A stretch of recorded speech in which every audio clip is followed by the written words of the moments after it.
Grande Jader, muito obrigado, hein? Boa noite para vocês. Está no ar o Troca de Passes desta quinta-feira. Quinta-feira que teve 2 jogos do Campeonato Brasileiro.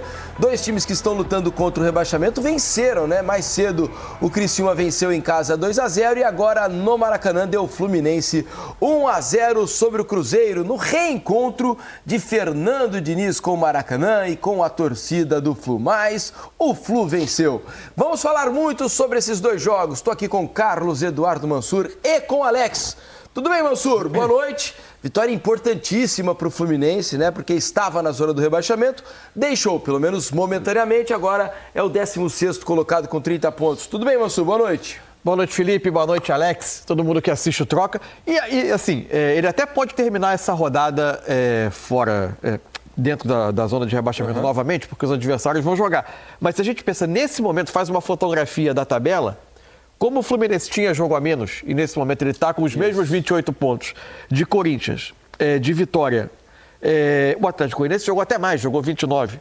E o Cuiabá, que tem 27, só tem 23 pontos. Então, em termos de aproveitamento nesse momento, com tá fora, igualados os jogos, ele está fora. Bem observado. Pode voltar a ser obrigado a ganhar esse jogo que ele está devendo, dependendo do desempenho dos concorrentes diretos. Mas o fato é que a vitória é importantíssima nesse momento, porque depois o Fluminense teria uma sequência que nem é tão simples, com o jogo com o Flamengo, depois tem uma visita ao Barradão, para enfrentar o Vitória num confronto direto que promete ser muito tenso pelo momento. Então o Fluminense precisava muito desse resultado e mais ainda num jogo que se apresentou muito desafiador no primeiro tempo e que ele não foi melhor time do que o Cruzeiro. Ao contrário, as melhores chances foram do time do Diniz, que na segunda etapa teve um desempenho muito, mas muito abaixo, confuso, com dificuldade, inclusive de saber qual era a proposta do time, com muitos erros, desconcentração e o talento é que foi a diferença do jogo, né? A combinação Ganso-Arias é daquelas que poucos jogadores no Campeonato Brasileiro conseguem produzir, apesar da passiva marcação do Cruzeiro. Um passe espetacular do Ganso para o Arias e a finalização não menos perfeita, né? Uma batida cruzada na trave, um goleiro do tamanho do Cássio, né, Alex? Não é fácil enfrentar o Cássio e o Arias acertou um chute perfeito para dar vitória ao Fluminense num sufoco danado, né? O fim do jogo no Maracanã foi muito, muito tenso, né? E o Fluminense consegue uma vitória super importante, mas deve ter ficado um gosto amargo para o Cruzeiro, né? Para o torcedor do Cruzeiro, para o time, os jogadores, pelo primeiro tempo que o Cruzeiro fez, né? Poderia ter matado o jogo, teve muitas oportunidades, transformando o Fábio num dos grandes nomes do jogo. Alex, boa noite. Boa noite, Felipe, Mansur, todo mundo que está em casa. Realmente, assim, o Cruzeiro, para entender toda essa condição de jogo do Diniz, ele errou bastante, principalmente no segundo tempo. Mas a saída de bola do primeiro também, ele teve alguns erros. No começo do jogo, especialmente, né? Que eu acho até que faz parte, né? Até eles se adaptarem. Mas ele criou realmente chances claras de gol nessa transição, vamos dizer assim, né, cara? E não conseguindo fazer esse gol, primeiro tempo sendo melhor, o segundo tempo virou completamente, assim. Aí o segundo tempo nem parecia, vamos dizer, um jogo do tipo do Diniz, a não ser o Matheus tentando vir buscar alguma bola. Mas o time do Fluminense também acho que bem postado nesse sentido. E aí o Cruzeiro ficou errando muito, pouco inspirado, vamos dizer, no jogo, né, parece que perdeu um pouco de energia, assim, ficou um jogo... Quase não criou nada. E aí o Fluminense, com o jogo dele, do padrão que o Mano, acho que conseguiu implementar, ele consegue sustentar esse ritmo, essa condição de jogo, o jogo todo. E aí, realmente, em algum momento, esses jogadores talentosos, eles vão conseguir encontrar algo que foi o que aconteceu com o Ganso e o Arias, que às vezes, até poucas vezes, acabou acontecendo essa aproximação, né? Muitas vezes o Arias estava lá e o Márcio estava marcando também super bem, mas um time mais passado. Mas jogador diferente, vamos dizer, jogadores diferentes acabam encontrando alguma solução e foi isso que o Arias e o Ganso fizeram. É isso. Vamos fazer o seguinte, então. Vamos ao Maracanã, porque lá estão Jader Rocha, vão aparecer aqui na nossa tela, Lédio Carmona, o Intrépido, e Paulo Nunes. Bem-vindo. Você tem uma pergunta pro Paulo, hein? Tenho, daqui a pouco eu vou fazer. Se prepara aí, Paulo Nunes. Seguinte, meus amigos, eu estava dando uma olhada aqui nas estatísticas do jogo. Foi um jogo de 23 finalizações, um jogo agradável de se ver, um primeiro tempo especialmente melhor do Cruzeiro. E os números com 12 a 11 finalizações a favor do Cruzeiro. Revelam bem o que foi esse jogo do Maracanã, meus amigos? Boa noite, bem-vindos ao Troca. Jader. Obrigado, Diniz. Um abraço para você, meu amigo. Grande Mansur. Corações para o nosso homem da pizza, Alex. Abraço para todo mundo que está acompanhando a gente aqui também, direto do Maracanã. Vamos levantar essa bola então para o Led e para o Paulo para saber se de fato os números correspondem àquilo que a gente viu no que diz respeito às atuações dos dois times, Led. Boa noite, amigos. Olha, é que o Diniz é um cara positivo, né? Ele olha, ele pega um número bom, né? Sim. Eu pego um número ruim. O jogo teve 35 faltas, né? Enfim, você fica com as finalizações, fica com a falta. Meio vazio, né, Led? Mas eu acho que foi um jogo, principalmente pelo primeiro tempo, divertido. O segundo tempo ficou tenso, ficou muito pegado, muito travado, muito parado, catimbado. Eu acho que o Cruzeiro jogou bem o primeiro tempo, como vocês já comentaram. Aí o Cruzeiro foi legal, parecia um time com início, com anúncio de um trabalho do Diniz. Ainda está muito longe de ser o que o Diniz, evidentemente, imagina. Esse foi só o terceiro jogo dele. Muito erro de acabamento de jogada, muito erro de passe, muito erro de finalização, mas assim mesmo o Cruzeiro foi construindo chances. Começa a bola no pé da trave do Caio Jorge, mas você vê que não foi uma boa finalização, né? Porque a bola Samuel Xavier não entrou, surgiu para salvar, né? E o jogo foi decidido no momento que você teve 100% de acerto, né? Uma boa tabela, uma tabela bem feita. O Arias dá para o Ganso, o passe do Ganso é perfeito. No meio da zaga, por debaixo da perna de um jogador do Cruzeiro, e o Arias finaliza muito bem, de forma cruzada, como o Paulo Nunes dizia o jogo inteiro, né? Bate cruzado, que é muito mais difícil para o goleiro. Foi o que o Arias fez. Acho que foi um jogo... Os dois times tentavam jogar, mas erraram muito, né? Erraram muito. Eu não quero ser mal-humorado, mas eu acho que o jogo... O número de finalizações do jogo, Diniz, eu acho que não... Ele expressa a vontade dos times, mas ele não entrega a qualidade do jogo. Acho que eles erraram muito. Finalizaram muito e erraram muito nas finalizações. Faltou acabamento, faltou um pouco mais de paciência. E no segundo tempo o Cruzeiro ficou afoito demais e não conseguiu reagir à melhora do Fluminense no primeiro tempo. Mas ainda acho pouco para o Fluminense se estabilizar no campeonato. Ô Paulo, você acha que o fator emocional ele teve alguma influência, alguma ingerência no que diz respeito à atuação dos dois times por conta desse reencontro, por tudo aquilo que o Diniz significou até bem pouco tempo aqui para o lado do Fluminense? Boa noite, né, para os meninos lá da mesa. Espero que o Diniz depois não me faça uma pergunta indiscreta para eu não ter que responder. Sobre o jogo, foram dois tempos distintos para mim. Em relação ao Diniz, eu acho que quando você entra ali dentro do campo, você já esquece isso, né? Você já vai pensar naquilo que é importante para você. O Arias foi muito claro na entrevista dele no final. Dentro do campo você tem vários momentos dos jogos, né? Dentro de uma partida. E o Cruzeiro teve, em todo o tempo do primeiro tempo, bem melhores condições de vencer do que o Fluminense. Só que não soube produzir, criar correto e executar correto. Quando você não executa correto e tem a oportunidade de, no segundo tempo, o Fluminense com a mexida, né, que teve o Mano, tirando o garoto Vitor Hugo, que não fez um bom primeiro tempo e ainda estava amarelado, né, e voltando com o Bernal, o Fluminense pelo menos marcou melhor. Teve condições de marcar melhor. E o Cruzeiro, repentinamente, parou de jogar, né? Não sei se foi físico ou se foi coletivo, sentiu, né, o desgaste do primeiro tempo, que fez um bom primeiro tempo. Apesar de que eu acho que errou, o Fluminense criou mais pelos erros do Cruzeiro, nessa saída de bola, que a gente vai falar muitas vezes de novo, né? O Diniz vai ter trabalho com o Cássio, vai ter trabalho com o Zé Ivaldo, vai ter trabalho com o Vijalba. O Vijalba chegou um momento que ele estava fora da área, ele entrou para dentro da área. Errou 3 saídas de bola. Exatamente. E no gol do próprio, que foi um passe do Ganso pro Arias, começa num erro do Cássio de uma saída de bola. Então, ele vai ter trabalho. Agora, no segundo tempo, o Fluminense pelo menos competiu. Ele não fez isso no primeiro tempo, não fez no jogo contra o Atlético Goianiense. No segundo tempo ele competiu melhor, mais compactado. Um time que sabia o que queria. O Ganso, na minha opinião, eu sempre luto por isso. Eu quero o Ganso mais próximo da área. Ele mais próximo da área, ele é um perigo para o sistema defensivo. Porque, como o Mansur disse, um passe de um cara que sabe jogar ali naquele setor, achando outro jogador que tem capacidade de finalizar, você está próximo do gol. Foi isso que aconteceu, na minha opinião, pelo Fluminense. E depois não teve jogo, né? O Fluminense foi matando as jogadas, fazendo muitas faltinhas, e o Cruzeiro decididamente deixou de jogar. Isso foi um problema que o Diniz teve no segundo tempo e não conseguiu consertar, por isso a vitória do Fluminense. Muito bem, né, caminho está aberto então para você, Diniz, meus caros companheiros aí no estúdio. Sabe o que me chamou a atenção no jogo de hoje, né? Um time que costuma ser, os times do Mano costumam ser muito bons defensivamente, né? E hoje, no primeiro tempo, em 4 oportunidades, os jogadores do Cruzeiro saíram na cara do Fábio, né? Sim. Tiveram vantagem e conseguiram e obrigaram o Fábio a fazer grandes defesas. Isso não é comum em times do Mano e hoje o Cruzeiro impôs isso ao Fluminense, né? O Fluminense me pareceu um time pesado em alguns momentos, lento, sem conseguir acompanhar a velocidade do Cruzeiro, a marcação muito espaçada, muito espaço para o Cruzeiro contra-atacar.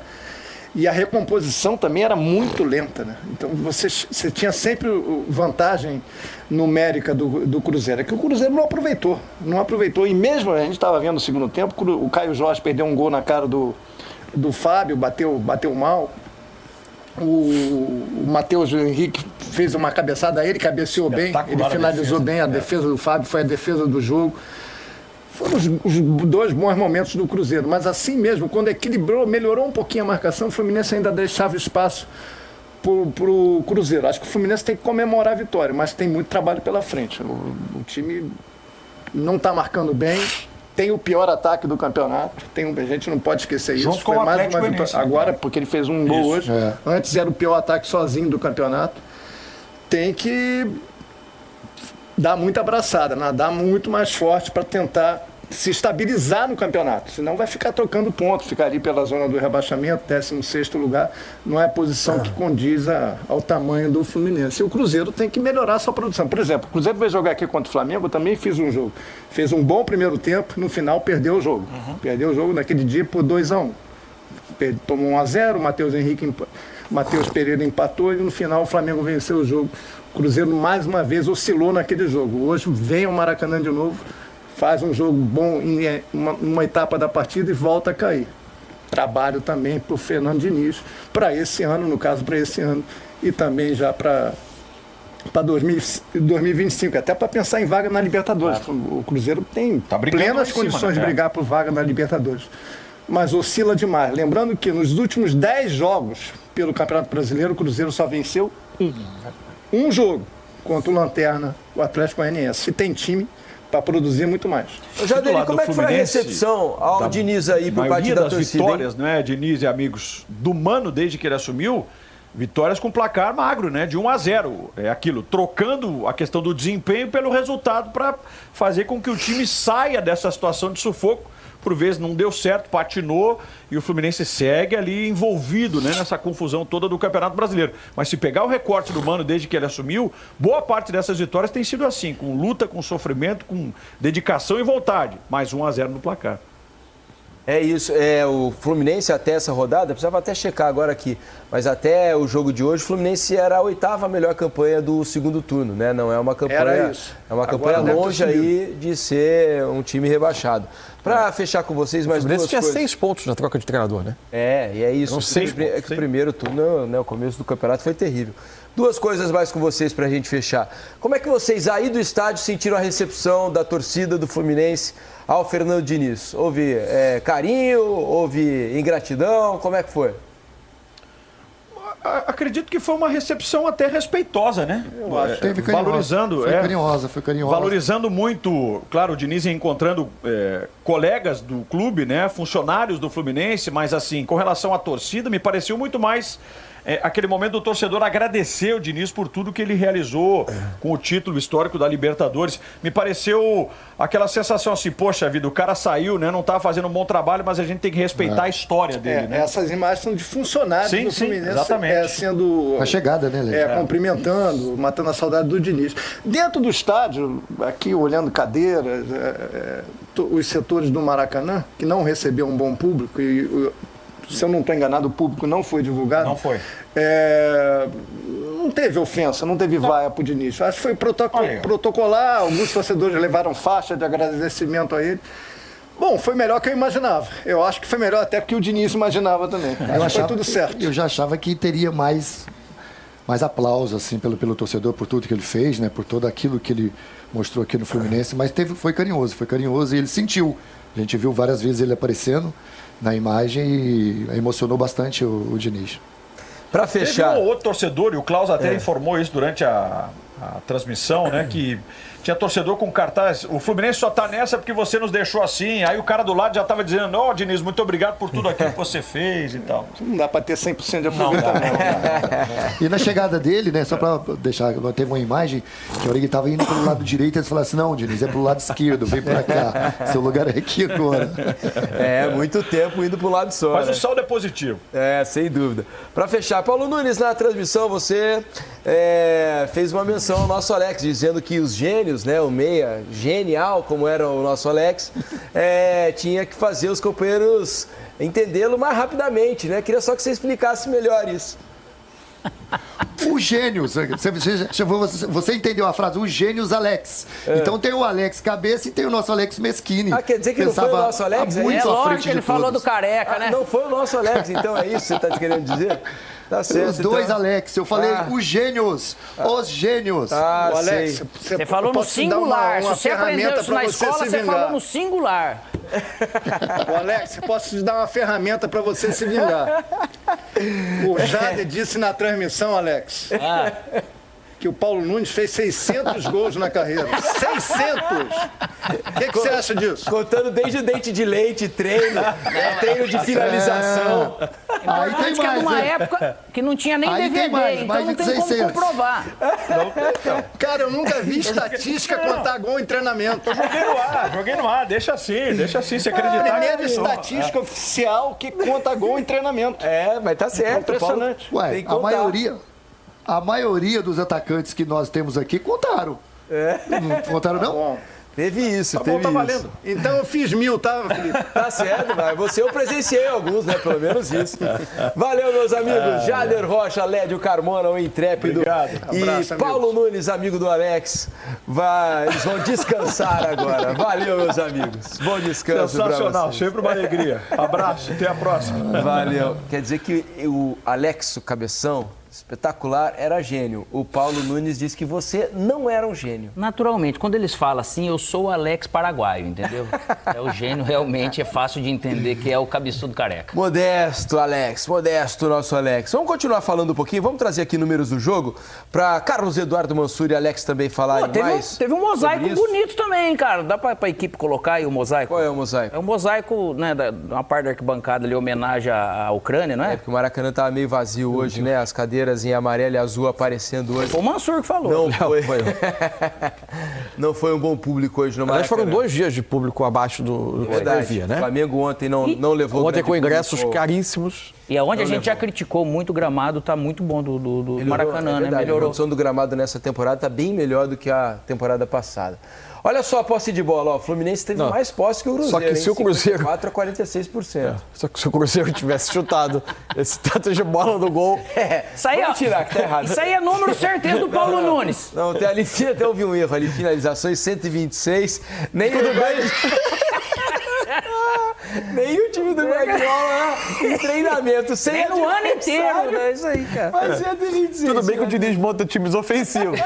Mas não deu tempo, aí não tem deu, tempo de trabalho para isso.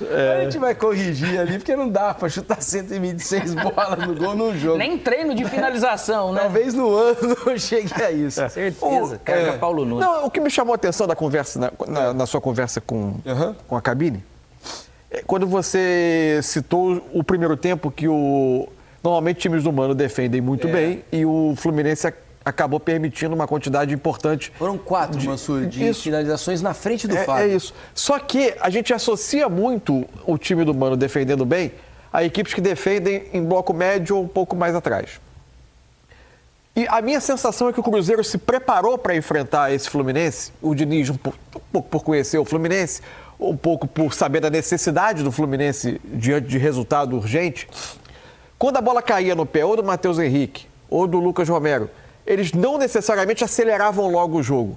O Cruzeiro tentava cadenciar um pouquinho, segurava um pouquinho a bola, tinha um passe atrás. A ideia me parecia que era atrair a pressão para explorar uma linha de defesa que não é rápida, especialmente a linha que jogou hoje com o Manuel, com o Thiago Santos, com o Marcelo.